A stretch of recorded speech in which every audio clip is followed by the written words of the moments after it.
Look at the image. This is the cycle of life. Hindi dapat nating tingnan ang kamatayan bilang pagtatapos. Dapat tingnan natin ang kamatayan bilang pagsisimula na gawin ng mga bagay ng maayos, ng mabuti, at ng naaayon sa pamantayan.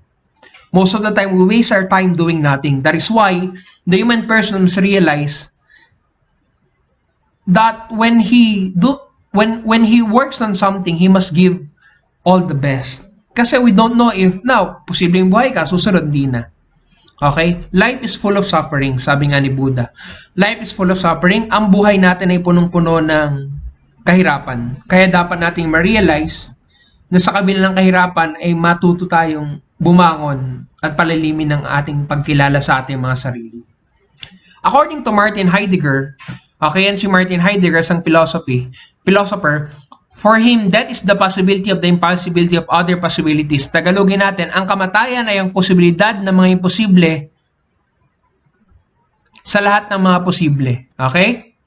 Ang sinasabi niya lang dito, when the human person dies, the possibility of doing what he or she intends to do becomes impossible because he can no longer actualize his plan because everything already ended due to death. Kapag namatay ng isang tao, wala nang posibilidad.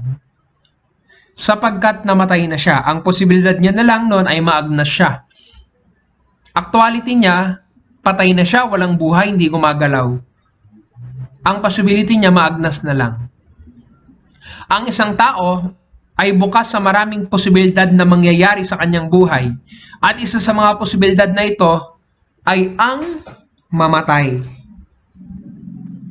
That is a possibility not because it may or it may not happen. Hindi ito posibilidad na mangyari o hindi mangyari. Bagkus ito yung mangyayari sa susunod na panahon, sa mga susunod na taon. Kaya we must make the most out of our time.